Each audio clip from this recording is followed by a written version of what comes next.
আজকে অত্র জুমার খুতবায় আমার সংক্ষিপ্ত বক্তব্যের বিষয়বস্তু কোরআন শিক্ষার গুরুত্ব ও তাৎপর্য। আল কোরআন কালামুল্লাহ ওয়া কালামুল্লাহি সিফাতুহু। কোরআন আল্লাহর বাণী আর আল্লাহর কথা আল্লাহর গুণ।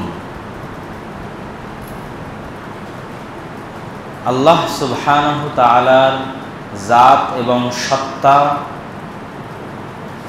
যেমন সৃষ্ট নয় তথা কেউ সৃষ্টি করেনি,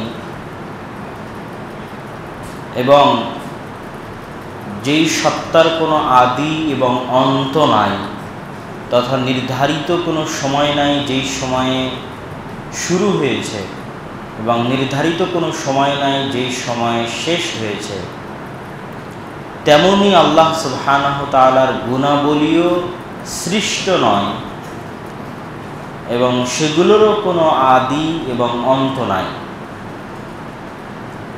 ঠিক তেমনি আল্লাহ সুবহানাহু তাআলার একটি গুণ হচ্ছে তার কথা বলা।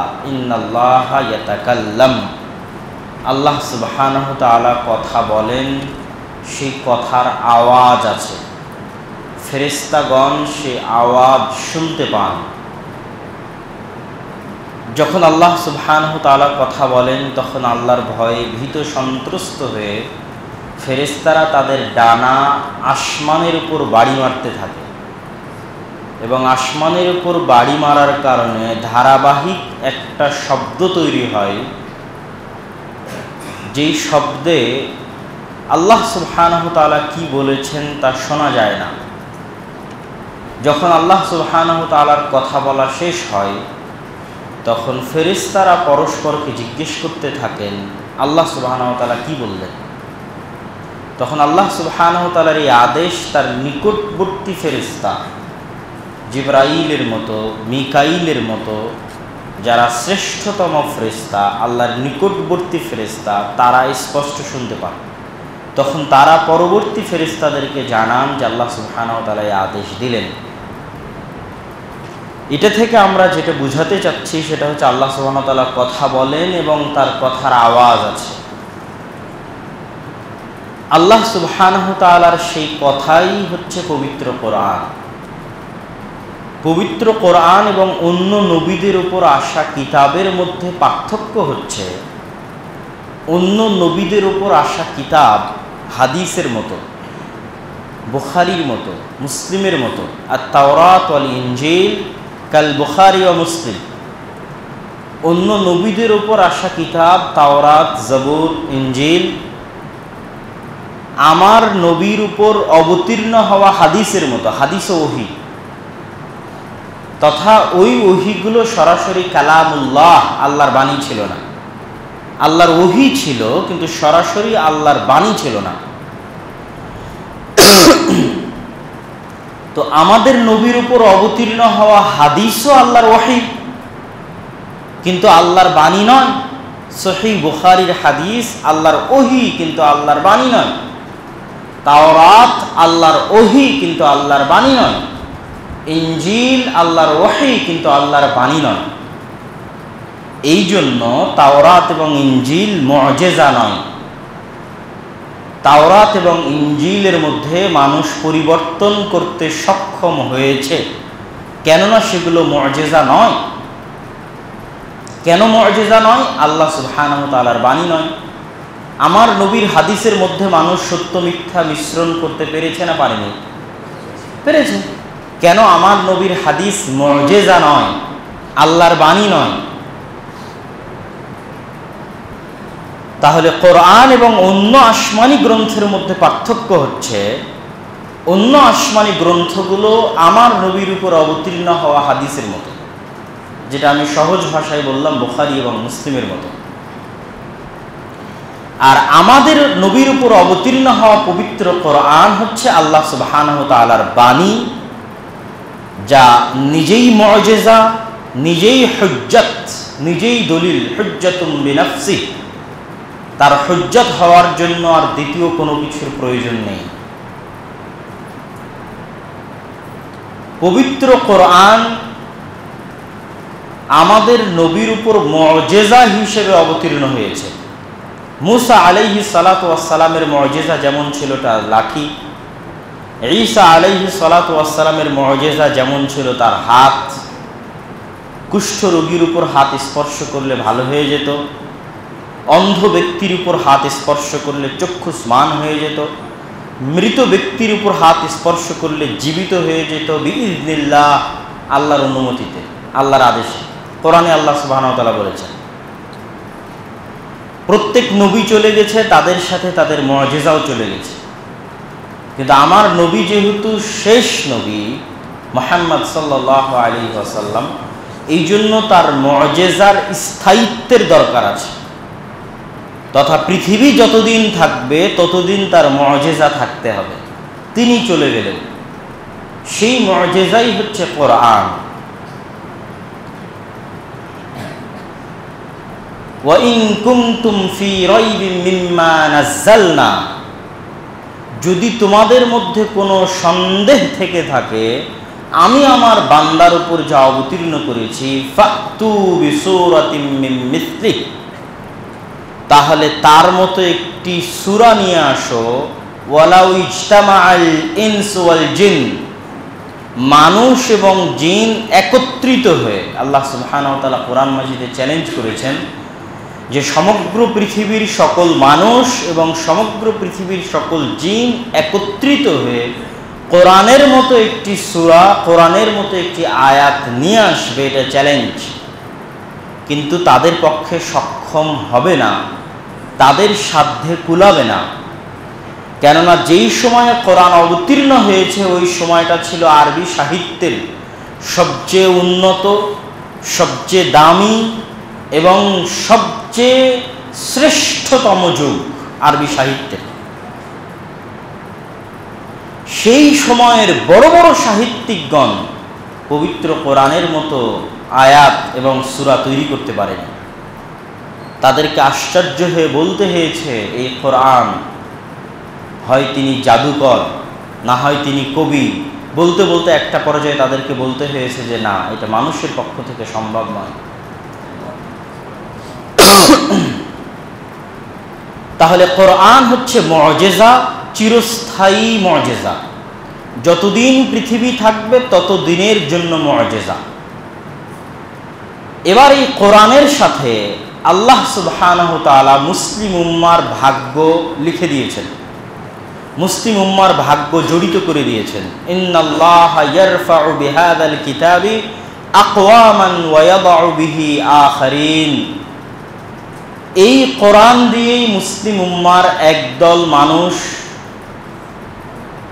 পৃথিবীর সর্বোচ্চ স্থানে আসীন হয়েছে। এই কোরআন দিয়েই মুসলিম উম্মার একদল মানুষ পৃথিবীর সর্বনিম্ন স্তরে চলে গেছে, যারা আমরা। আর আমাদের পূর্বসূরীদের একদল জামাআহ এই কোরআন দিয়েই পৃথিবীর সর্বোত্তম, সর্বোন্নত স্তরে পৌঁছে গেছে। কিভাবে? এই কোরআনকে মূল্যায়ন করার মাধ্যমে, কোরআনকে কিতাবান মাহজুরা, পরিত্যক্ত কিতাব হিসেবে ফেলে না দেওয়ার মাধ্যমে। আমাদের সমাজে কোরআন কিতাবান মাহজুরা, পরিত্যক্ত কিতাবে পরিণত হয়েছে। আমাদের বাড়িতে কিতাবান মাহজুরা, পরিত্যক্ত কিতাবে পরিণত হয়েছে। আমাদের মসজিদে কিতাবান মাহজুরা, পরিত্যক্ত কিতাবে পরিণত হয়েছে। আমাদের সমাজ, আমাদের মসজিদ, আমাদের বাড়িতে কোরআনের যেই পরিমাণ মান থাকবে, পৃথিবীতে মুসলিম উম্মার সেই মান থাকবে। কোরআনের যতটুকু সম্মান আমাদের কাছে থাকবে, আমাদের ততটুকু সম্মান পৃথিবীবাসীর কাছে থাকবে। এটা আল্লাহ সুবহানাহু ওয়া তাআলা এবং তার রাসূল হাদিসে স্পষ্টভাবে বলে দিয়েছেন। এই জন্য রাসূলুল্লাহ সাল্লাল্লাহু আলাইহি ওয়াসাল্লাম বলেছেন, যেই বাড়িতে কোরআন আছে কিন্তু তেলাওয়াত করা হয় না, কাল কবর, কবরের মতো অন্ধকার। কোরআন আছে কিন্তু তেলাওয়াত করা হয় না, কবরের মতো অন্ধকার। এবং যে সমস্ত মুমিন কোরআন তেলাওয়াত করে না, তাদের উদাহরণ দিয়ে রাসূলুল্লাহ সাল্লাল্লাহু আলাইহি ওয়াসাল্লাম বলছেন, আল মুমিন আল্লাযী ইয়াকরাউল কুরআন ওয়া ইয়ামালু বিহি, এমন মুমিন যে কোরআন তেলাওয়াত করে এবং তার উপর আমল করে, সে ওই ফলের মতো তুআমুহা তিব ওয়া রিহুহা তিব, যা খেতেও সুস্বাদু, যার গন্ধও সুস্বাদু, গন্ধও খুব সুন্দর, খেতেও স্বাদ।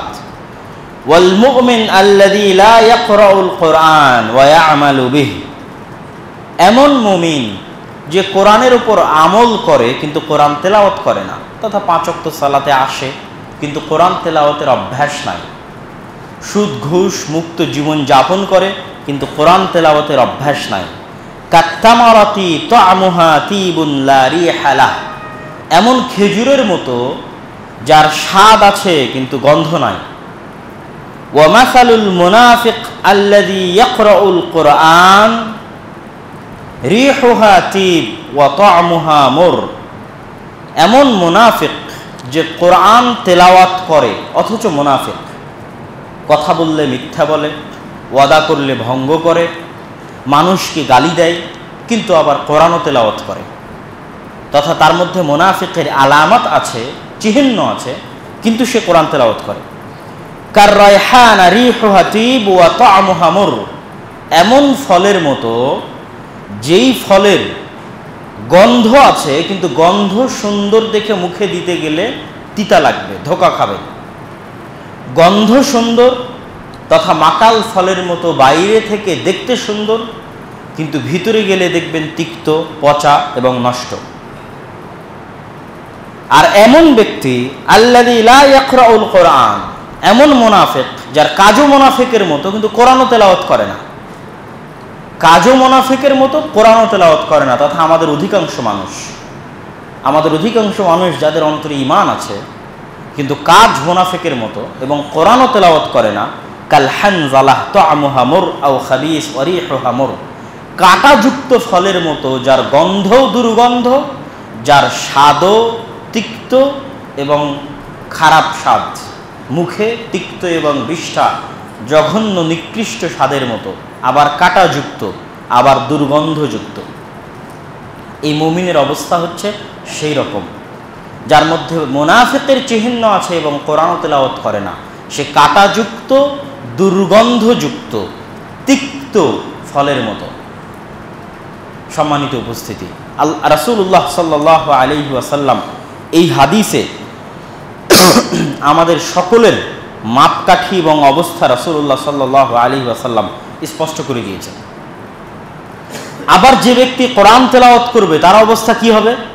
রাসূলুল্লাহ সাল্লাল্লাহু আলাইহি ওয়াসাল্লাম বলেছেন, ইউকালু লি সাহিবিল কুরআন ইযা দাখালাল জান্নাহ, যদি কোরআন তেলাওয়াতকারী ব্যক্তি জান্নাতে প্রবেশ করতে সক্ষম হয় তাহলে কোরআন তেলাওয়াতকারী ব্যক্তিকে বলা হবে ইকরা ওয়াসআদ, কোরআন পাঠ করো আর উঠতে থাকো।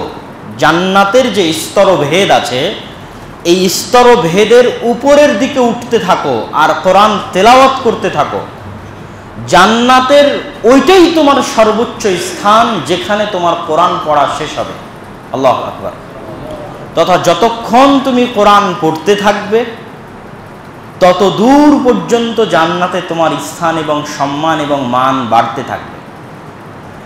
জান্নাতের এই মান এবং মর্যাদার পার্থক্য এটা আমরা অনেক সময় হেলায় ফেলায় এড়িয়ে যাই।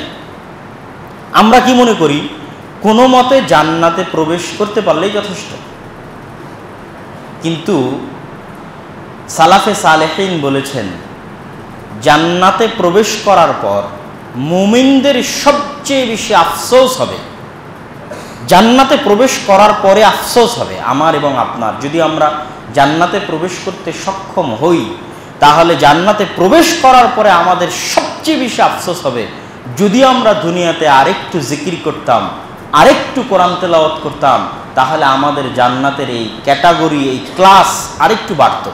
কেন, তখন তো আপনি চোখের সামনে দেখবেন যে আপনার চেয়ে উন্নত সুযোগ সুবিধা ভোগ করছে আরেক দল মানুষ, আপনার চেয়ে উন্নত জীবনযাপন ভোগ করছে আরেক দল মানুষ। তো দুনিয়াতেও মানুষকে দেখে গেলেন উন্নত জীবন যাপন করতে আর আফসোস করতে, এবার জান্নাতে গিয়েও আফসোস করবেন।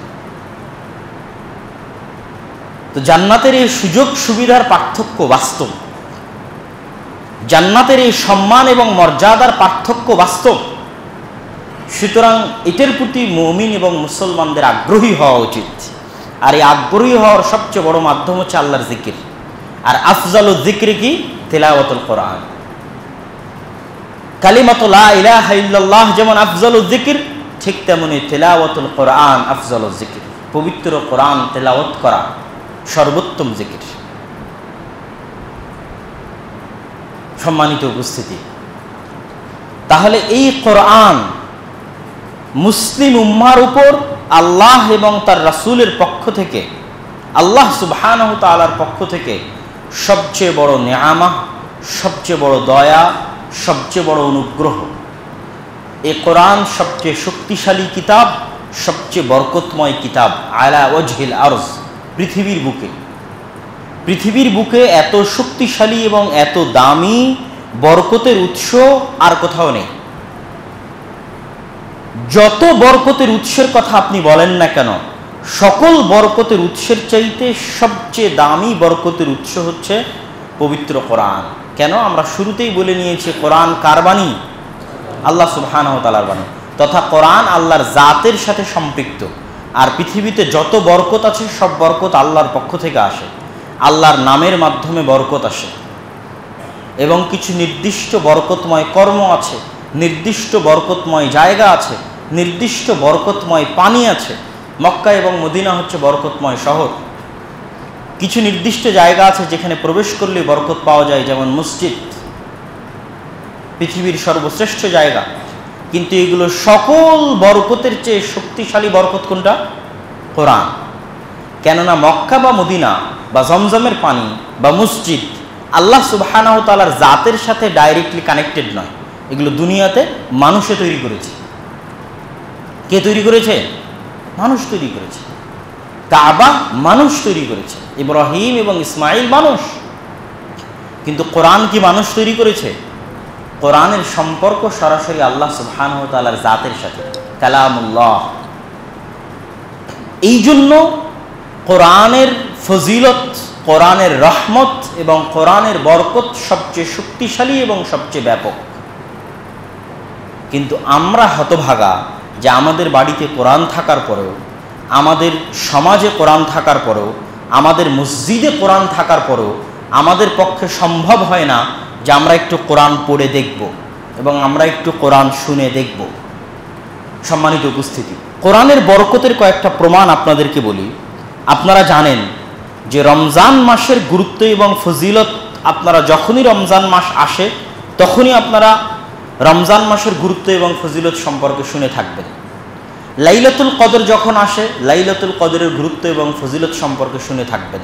কিন্তু আমি আপনাদেরকে রমাজানের বক্তব্য বলেছি এবং আজকেও সংক্ষিপ্ত আকারে বলে যাচ্ছি যে রমাজানের যে পুরো রমাজানের বরকতের যত ফজিলতের যত হাদিস আছে, লাইলাতুল কদরের যত বরকত এবং ফজিলতের যত হাদিস আছে, এগুলো সবগুলোই কোরআনের কারণে, লিল কোরআন, কোরআনের কারণে, কোরআনের ফজিলতে, কোরআনের বরকতে।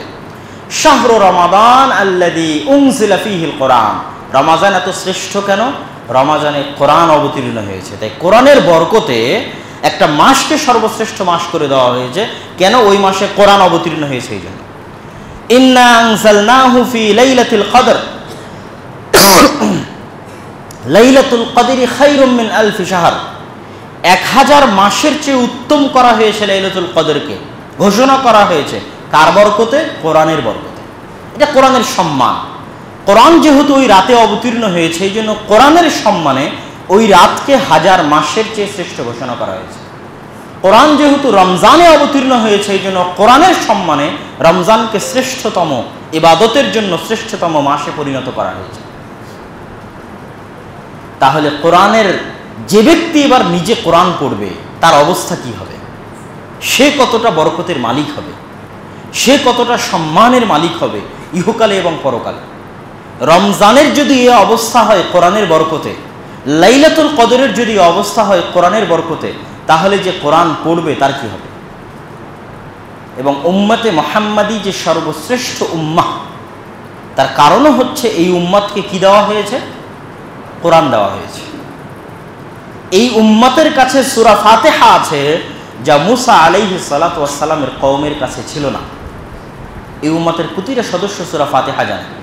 আস-সাবা আল মাথানি, যা তাওরাত, জবুর, ইনজিলে অবতীর্ণ হয়নি, যা মুসা আলাইহিস সালাতু ওয়াস সালামের কাছে ছিল না, যা ঈসা আলাইহিস সালাতু ওয়াস সালামের কাছে ছিল না, যা ইব্রাহিম আলাইহিস সালাতু ওয়াস সালামের কাছে ছিল না, অথচ এই উম্মতের প্রত্যেক সদস্যের কাছে আছে। এই সূরা ফাতিহার বরকতে, সূরা বাকারার বরকতে, সূরা আলে ইমরানের বরকতে, কোরআনের বরকতে সর্বশ্রেষ্ঠ উম্মাহ। অল্প ইবাদত করলেও, অল্প হায়াত হলেও তাদের চেয়ে বেশি নেকি পাবে কোরআনের নেকিতে, কোরআনের বরকতে। এবং আমাদের নবী মুহাম্মদ সাল্লাল্লাহু আলাইহি ওয়াসাল্লামও সর্বশ্রেষ্ঠ নবী, কেননা তার উপর কোন কিতাব অবতীর্ণ হয়েছে? কোরআন অবতীর্ণ হয়েছে।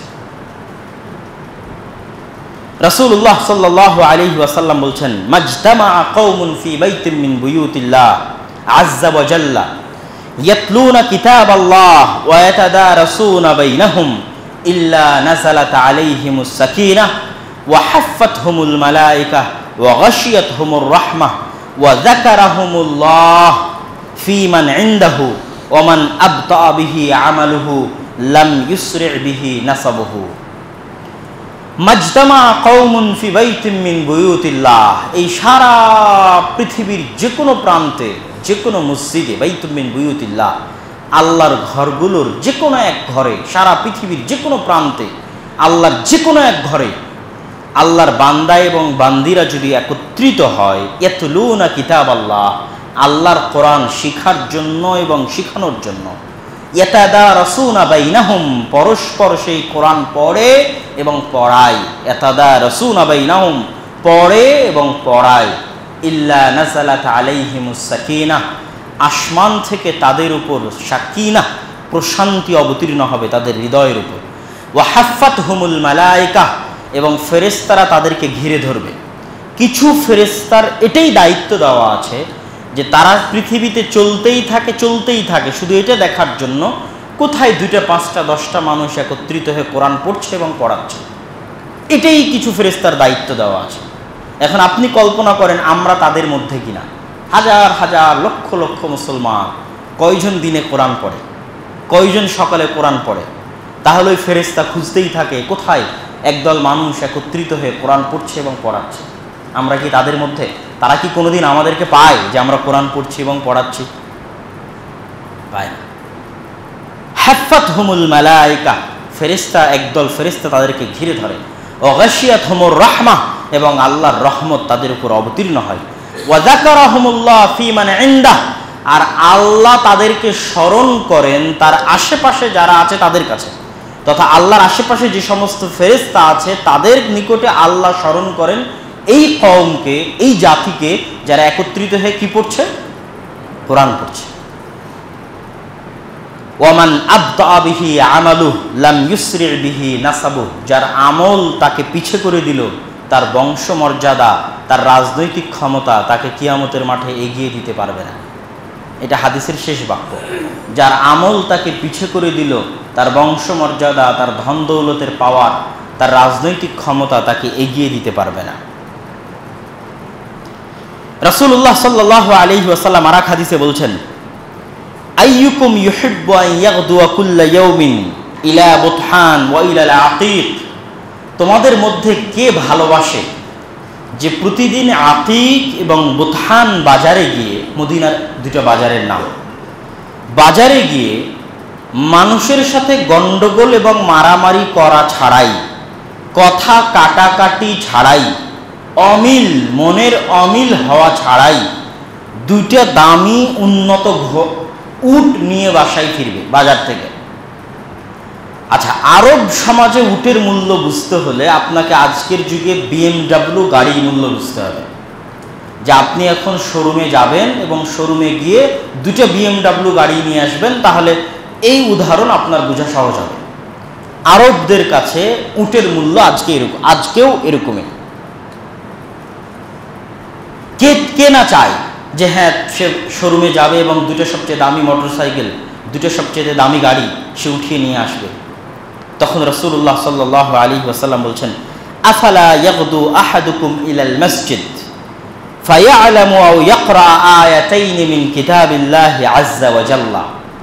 তোমাদের মধ্যে কেউ কি পারে না যে সকাল সকাল মসজিদে যাবে, নিজে কোরআনের দুটো আয়াত শিখবে এবং মানুষকে কোরআনের দুটো আয়াত শিখাবে? দুটো আয়াত সমান দুটো উট, তিনটা আয়াত সমান তিনটে উট, চারটা আয়াত সমান চারটে উট, তথা সে যত আয়াত শিখবে আর যত আয়াত শিখাবে তার আয়াত সমপরিমাণ তত সে উট। তথা আজকের বাজারে যদি আপনি মনে করেন দামি মোটরসাইকেল, দামি গাড়ি, BMW গাড়ি, তাহলে ঠিক আছে। তাহলে রাসূলুল্লাহ সাল্লাল্লাহু আলাইহি ওয়াসাল্লাম কোরআনের একটি আয়াত শিখা এবং শিখানোকে কতটা গুরুত্বের সাথে আমাদের মাঝে পেশ করেছেন। যদিও আমাদের মাঝে প্রসিদ্ধ যে হাদিসগুলো আছে সে হাদিসগুলো আমরা জানি, যেমন খায়রুকুম মান তাআল্লামাল কোরআন ওয়া আল্লামাহ, তোমাদের মধ্যে সর্বোত্তম সে যে কোরআন শিখে এবং শিখায়। আমাদের মাঝে প্রসিদ্ধ হাদিস যে পবিত্র কোরআনের প্রতিটি হরফ সমান এক নেকি। রাসূলুল্লাহ সাল্লাল্লাহু আলাইহি ওয়াসাল্লাম বলছেন, আলিফ লাম মিম একটা হরফ নয়, আলিফ একটা হরফ, লাম একটা হরফ, মিম একটা হরফ, তথা আলিফ সমান 10 নেকি, লাম সমান 10 নেকি, মিম সমান 10 নেকি। আল্লাহ সুবহানাহু ওয়া তাআলা কোরআন তেলাওয়াতকারীদেরকে কেন এত ভালোবাসেন এবং কোরআন কেন কিয়ামতের মাঠে কোরআন তেলাওয়াতকারীদের জন্য শাফাআহ করবে, কথা বলবে। কোরআনকে কথা বলার শক্তি আল্লাহ দিবেন, এটা কি বিশ্বাস করা যায় না? যায় না? বলেন। আমাদের আশেপাশে অসংখ্য পশু প্রাণী কথা বলে না? বলে না? বলে না। গরু ছাগল কথা বলে, মহিষ কথা বলে, কিন্তু আপনি কথা বলেন। তাহলে গরু ছাগল মহিষ কথা বলে না, কিন্তু আপনি কথা বলেন। তাহলে কে? তাহলে যিনি তাদেরকে কথা বলার ক্ষমতা দেননি কিন্তু আপনাকে দিয়েছে, আল্লাযী আনতাকাকুম, যিনি আপনাকে কথা বলার ক্ষমতা দিয়েছেন কিন্তু আপনার বাড়িতে থাকা গরু ছাগল মহিষ তাদের কথা বলার ক্ষমতা দেননি, তিনি কিয়ামতের মাঠে কোরআনকে কথা বলার ক্ষমতা দিবেন। সহজ কথা, তিনি কিয়ামতের মাঠে মাটিকে কথা বলার ক্ষমতা দিবেন। বহু বক্তব্যে বলেছি যে এই জিনিসগুলো যে কথা বলতে পারবে তার অনেক আলামা আছে। যেমন মাটিতে আপনি একটা ধান গাছ লাগালে ধানের বীজ থেকে গাছ হবে, হাজার হাজার গাছ মাটিতে উৎপন্ন হয়ে আছে। তার মানে এই মাটির নিজস্ব একটা শক্তি আছে, যেই শক্তির ফলে মাটি গাছ উৎপন্ন করতে পারে। কিন্তু ওকে আল্লাহ কথা বলার শক্তি দেয়নি, তাই কথা বলতে পারে না। কিয়ামতের মাঠে আল্লাহ মাটিকে কথা বলার শক্তি দিবে, কথা বলতে পারবে। কিয়ামতের মাঠে আল্লাহ কোরআনকে কথা বলার শক্তি দিবে, কোরআন কথা বলতে পারবে। এবং কোরআন কিয়ামতের মাঠে তার তেলাওয়াতকারীদের জন্য শাফাআহ করবে। রাতে উঠে যারা কোরআন তেলাওয়াত করে তাদের জন্য কোরআন কিয়ামতের মাঠে শাফাআত করবে। ঠিক ওই একই অর্থবোধক একটা হাদিস রাসূলুল্লাহ সাল্লাল্লাহু আলাইহি ওয়াসাল্লাম বলছেন, ইন্না লিল্লাহি আহলিনা মিনান নাস ওয়া ইন্না আহলাল কোরআন আহলুল্লাহ ওয়া খাওয়াসুহ। প্রত্যেক মানুষেরই ক্লোজ ফ্রেন্ডের সার্কেল আছে, ঘনিষ্ঠ বন্ধুর সার্কেল আছে। আরে ওই তো অমুকের লোক, সে তো অমুকের বন্ধু। দেখবেন যে সমাজে একটা স্তর থাকবে, অমুক অমুক চেয়ারম্যানের লোক, অমুক অমুক এমপির লোক, অমুক অমুক অফিসারের লোক, অমুক বসের লোক, ঠিক অমুকে অমুকের বন্ধু। এই যে মানুষের মধ্যে ক্লোজ ফ্রেন্ড সার্কেলের একটা এরিয়া আছে, যেটা দিয়ে বলা হয় যে অমুকে অমুকের লোক। তো আল্লাহ সুবহানাহু তাআলার একটা সার্কেল আছে যাদেরকে আল্লাহ সুবহানাহু তাআলা নিজের বন্ধু বানিয়ে নেন তথা ক্লোজ ফ্রেন্ড বানিয়ে নেন, যাদেরকে এটা বলা যাবে যে এরা আল্লাহর লোক।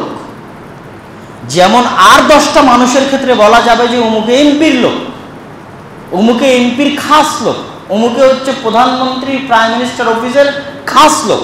তো দুনিয়াতে এমনও মানুষ আছে যাদেরকে বলা যাবে যে অমুকে আল্লাহর খাস লোক।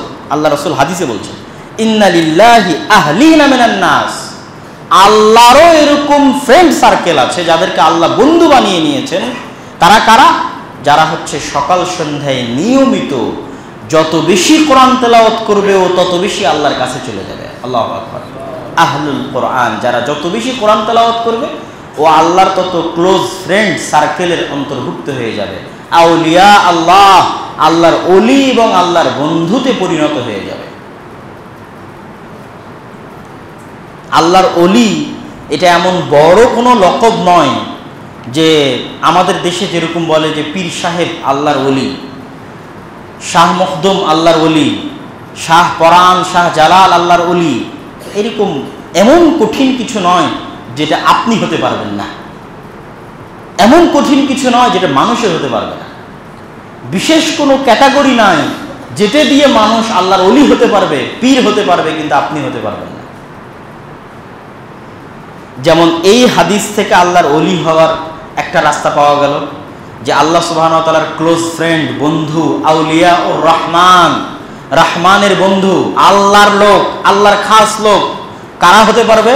যে যত বেশি কোরআনের সাথে উঠা বসা করবে, যে যত বেশি রাতে উঠে কোরআন তেলাওয়াত করবে, নিয়মিত প্রতিদিন কোরআন তেলাওয়াত করবে। ঠিক আরো একটা হাদিস আছে আল্লাহ সুবহানাহু ওয়া তাআলার ওলি, খাস লোক, কাছের লোক, ক্লোজ ফ্রেন্ড হওয়ার, সেটা হচ্ছে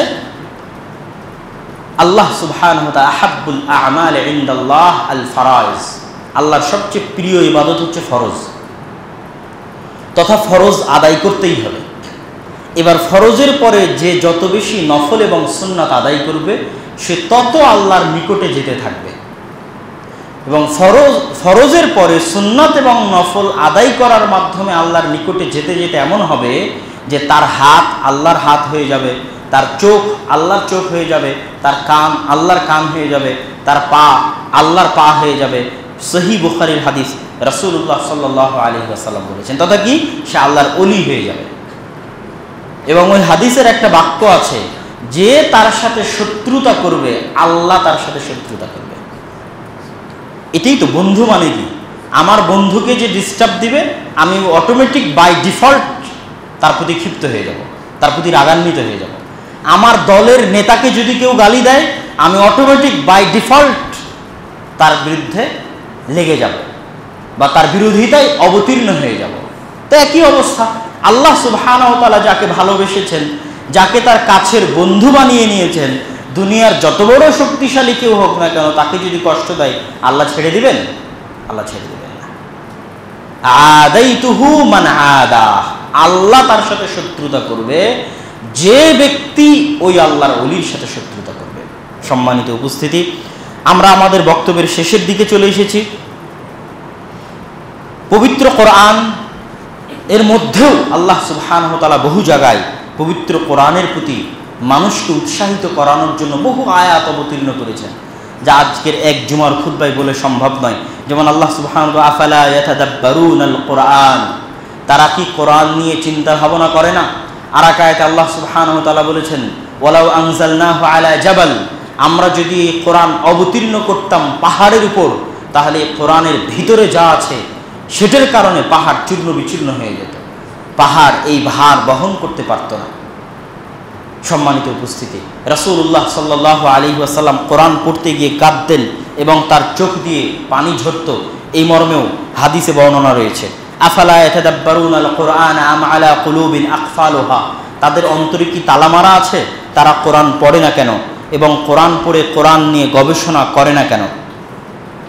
সম্মানিত উপস্থিতি, আজকের এই সংক্ষিপ্ত বক্তব্য থেকে আমরা কোরআন তেলাওয়াত, কোরআন পড়া এবং কোরআন শিখার যে গুরুত্ব এবং যে প্রয়োজনীয়তা শিখলাম, জানলাম এবং বুঝলাম, সেটার উপর ভিত্তি করে আপনাদের সামনে আমাদের কয়েকটি কথা, এই কয়েকটি কথা বলে আজকের বক্তব্য শেষ করব ইনশাআল্লাহুল আজিজ।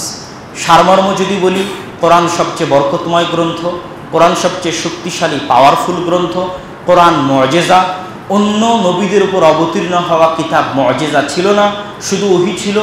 কোরআন চিরস্থায়ী, চিরন্তন, কোরআন আল্লাহর বাণী, অন্য নবীদের উপর অবতীর্ণ হওয়া গ্রন্থ আল্লাহর বাণী নয়। কোরআনের সাথে মুসলিম উম্মার ভাগ্য জড়িত আছে। আমাদের সমাজে কোরআনের মূল্য যেমন হবে, মুসলিম উম্মার মান সম্মান পৃথিবীতে তেমন হবে। এবং কোরআন পড়া আমাদের উপর অপরিহার্য কর্তব্য, কোরআন তেলাওয়াত করা আমাদের উপর অপরিহার্য কর্তব্য, কোরআন শিখা আমাদের উপর অপরিহার্য কর্তব্য। কোরআন যে মুমিন পড়ে সে কেমন সেটাও আমরা আলোচনা করেছি, কোরআন যে মুমিন পড়ে না সে কেমন সেটাও আলোচনা করেছি, কোরআন পড়লে কি কি ফজিলত পাবো সেটাও আমরা আলোচনা করেছি। শিখার জগতে মুসলমানের উপর ফরজ, প্রত্যেক মুসলমানের উপর ফরজ, সালাত যেমন ফরজ কোরআন পড়তে পারা, কোরআনের অর্থ জানতে হবে, বুঝতে হবে, সেটাও অনেক গুরুত্বপূর্ণ, সেটারও নেকি আছে, কোরআন তার প্রমাণ বহন করে। কিন্তু সর্বনিম্ন স্তর হচ্ছে কোরআন আপনাকে পড়তে পারতে হবে এবং কোরআন পড়ার অভ্যাস থাকতে হবে। বাড়িকে অন্ধকার কবর বানানো যাবে না, এবং শুধু বাড়ির মহিলা কোরআন পড়বে এরকম নয়, বাড়ির পুরুষও কোরআন পড়বে, মুসলিম মাত্র কোরআন পড়বে। এবং এই কোরআন শিখা এবং শিখানো আমাদের জরুরি জিম্মেদারি এবং কর্তব্য। দুঃখজনক হলেও সত্য যে আমরা মুসলিম দেশ দাবি করলেও আমাদের দেশের সরকারি কোনো সিলেবাসে আমাদের সন্তানদের কোরআন শিখানোর কোনো ব্যবস্থা রাখা হয়নি। যে আমার ছেলে স্কুলে ভর্তি করলাম, সে অটোমেটিক কোরআন শিখবে, সুতরাং আমি নিশ্চিন্ত, আমি দায়িত্বমুক্ত, যে স্কুলেই যাক না কেন কোরআন শিখতে পারবে। যেটা ধরেন সৌদি আরবের যে স্কুলে আপনার সন্তানকে ভর্তি করান না কেন, কোরআন যেহেতু বাধ্যতামূলক অটোমেটিক শিখতে পারবে। কিন্তু আমার দেশে এই সিস্টেম নাই, এটা আমাদের জন্য কলঙ্ক, এবং এটার জন্য আমাদের সচেতনতা সৃষ্টি করা উচিত, দাবি জানানো উচিত যে সর্বনিম্ন পক্ষে স্কুলগুলোতে ধর্ম শিক্ষার নামে যে বই রাখা আছে এটা অতটা উপকারী নয়, বরং ধর্ম শিক্ষার মতো করে ধর্ম শিক্ষা হিসেবে না রেখে সাবজেক্ট হিসেবে কোরআন এবং সাবজেক্ট হিসেবে আল্লাহর নবীর জীবনী, আল্লাহর নবীর জীবনের মধ্যেই ধর্মের যে জিনিসগুলো শিখাতে চাই সেগুলো ওইভাবেই সিলেবাসের অন্তর্ভুক্ত করা যাবে। কিন্তু ওই ফিকহের বইয়ের নামে জাস্ট ধর্ম শিক্ষা একটা সাবজেক্ট দিয়ে এবং মৌলিক কোনো বেসিক জ্ঞান তৈরি হয় না, এটা একটা লস প্রজেক্ট। তো যেহেতু সরকারি সিলেবাসে নাই, সেহেতু আপনার সন্তানকে কোরআন শেখানোর দায়িত্ব আপনাকেই নিতে হবে, এবং প্রত্যেক মসজিদকে ওই মসজিদের আশেপাশের মুসলমানের পরিবারের সমাজের কোরআন শেখানোর দায়িত্ব নিতে হবে। আমাদের আজকের যে দাওয়াতি সফর, আমরা দেশব্যাপী যে দাওয়াতি সফরের কার্যক্রম শুরু করেছি ফি সাবিলিল্লাহ, আল্লাহ সুবহানাহু ওয়া তাআলার সন্তুষ্টির উদ্দেশ্যে, সেই কার্যক্রমের মূল লক্ষ্যই হচ্ছে কোরআন শিক্ষা বিষয়ে সচেতনতা তৈরি করা। আপনারা যারা শুনছেন আপনাদের মধ্যে সচেতনতা তৈরি করা, আপনারা যারা আজকে উপস্থিত হয়েছেন তাদের মধ্যে সচেতনতা তৈরি করা, এবং এটার গুরুত্ব বোঝানোর জন্য সফর। কেন আমি আসছি ফি সাবিলিল্লাহ? শুধু এটার গুরুত্ব বোঝানোর জন্য, যেন আপনি বুঝেন যে আপনি আমাকে হাদিয়া দিয়েও ডেট নিয়েও নিয়ে যেতে পারেন না, কিন্তু আমি আজকে আপনার কাছে হাদিয়াও চাইনি, ফি সাবিলিল্লাহ ফিরে আসছি আপনার মসজিদে এবং আরও অসংখ্য মসজিদে যাব, অথচ মানুষ ডেট নেওয়ার জন্য ফোন দিচ্ছে কিন্তু আমি তাকে ডেট দিচ্ছি না, অথচ সে আমাকে গাড়ি দিবে, পাথর দিবে, সকল কিছু দিবে, কিন্তু আমি স্বেচ্ছায় আপনার কাছে আসছি, গোদাগাড়ির মানুষের কাছে আসছি, বাসুদেবপুরের মানুষের কাছে আসছি, এটার গুরুত্ব বুঝাতে, তথা আমার আশাটাও এটার গুরুত্ব বুঝাতে যে কোরআন শিক্ষা কার্যক্রম প্রত্যেক মসজিদে প্রত্যেক মুসলমানের সন্তানের জন্য থাকতে হবে, থাকলে আরও ভালোভাবে সেটাকে চালু করতে হবে, অ্যাক্টিভ করতে হবে, যেন কোনো মুসলমানের সন্তান কোরআনবিহীন বড় না হয়, যেন কোনো মুসলমানের সন্তান কোরআনবিহীন প্রজন্ম যেন আমরা না দেখি। এই আন্দোলন, এই সংগ্রাম প্রত্যেক মুসলমান। নিজে কোরআন শিখা এটাও আপনার দায়িত্ব, সন্তানকে কোরআন শিখানো এটাও আপনার দায়িত্ব, মসজিদে কোরআন শিক্ষার ব্যবস্থা করা এটাও আপনার দায়িত্ব, যে মসজিদে আছে সেখানে আরও যত্ন নেওয়া, আরও ভালোভাবে চালু করা, যে সকল মুসলমানের সন্তান আসে কিনা, কেন আসে না, কিভাবে নিয়ে আসা যায়, কেমনে তাদেরকে ভালো শিক্ষা দেওয়া যায়, আর যদি চালু না থাকে তাহলে কিভাবে চালু করা যায়। এই সচেতনতা তৈরি করার জন্যই আমাদের এই সফর আদ-দাওয়া ইলাল্লাহর পক্ষ থেকে। এবং আমাদের এই পুরো সফরে বিভিন্নভাবে বিভিন্ন সময়ে আমরা কোরআন কেন্দ্রিকই আলোচনা করব। যেমন কোরআন কেন্দ্রিক আলোচনা হয়তো বিভিন্ন রকম হতে পারে, যেমন কোরআনের গুরুত্ব তাৎপর্যের উপর আলোচনা হলো। আর একবার কি হতে পারে, কোরআনের সরাসরি কোরআন থেকে তাফসির হতে পারে, সূরা ফাতিহা থেকে তাফসির হতে পারে, সূরা বাকারা থেকে তাফসির হতে পারে, তথা কোরআন কেন্দ্রিক আলোচনা হবে মানে একই রকম আলোচনা হবে এরকম নয়। তথা এই পুরো সফরে কোরআন কেন্দ্রিক আলোচনা হবে। সেটা কোরআনের গুরুত্বের উপরও হতে পারে, কোরআন থেকে তাফসিরের উপরও হতে পারে, এবং প্রতিটি আলোচনায় আমরা চেষ্টা করব আলাদা আলাদা আলোচনা করার। কিন্তু মূল লক্ষ্য এবং উদ্দেশ্য হচ্ছে কোরআন শিখতে হবে, কোরআন শিখাতে হবে, মসজিদে বক্তব্য প্রতিষ্ঠা করতে হবে। আপনাদের সকলের প্রতি, যারা আজকে উপস্থিত হয়েছেন, সকল মুসলমানের প্রতি কোরআন শিখার আহ্বান জানিয়ে, কোরআন নিয়মিত পড়ার আহ্বান জানিয়ে, এবং সকল যুবক সমাজকে এই দায়িত্ব নেওয়ার আহ্বান জানিয়ে যে তারা কোরআন শিক্ষা কেন্দ্রিক এই কার্যক্রমটা সকল মসজিদে বাস্তবায়ন করবে, সকল এলাকায় বাস্তবায়ন করবে, মক্তব প্রতিষ্ঠা করবে, নিজে কোরআন শিখবে এবং নিজের আশেপাশের বন্ধু বান্ধব মুসলমানের সন্তান সন্ততিকে কোরআন শিখাবে।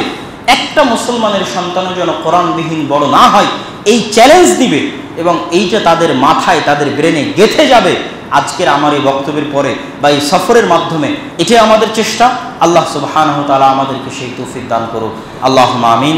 আমরা এখান থেকে জুমার সালাতের পরে আমাদের আসরের সময় হচ্ছে, এটা কি গ্রাম? সাগ্রাম পাড়া, এবং তারপরে আছে হচ্ছে কি যেন একটা রেল লাইন, রাতাহারি রেল লাইন মাগরিবের সময়, এবং এশার সময় উজানতলা এরকম একটা জায়গার নাম আছে, সেখানে আমরা থাকবো ইনশাআল্লাহ এশার সময়। আপনাদের সকলকেই, যারা এই মসজিদে আছেন, যুবক সমাজ যারা আছেন, তারা আমাদের সাথে এই সফরে একত্রিত হতে পারেন। আমরা মোটরসাইকেলে আসছি এবং আপনাদেরও যাদের মোটরসাইকেল আছে তারা এশা পর্যন্ত আমাদের সাথে প্রতিটা মসজিদেই মোটরসাইকেলে সফর সঙ্গী হতে পারেন। এই আহ্বানও আপনাদের নিকটে থাকলো। ওয়া আখিরু দাওয়ানা আনিল হামদুলিল্লাহি রাব্বিল আলামিন।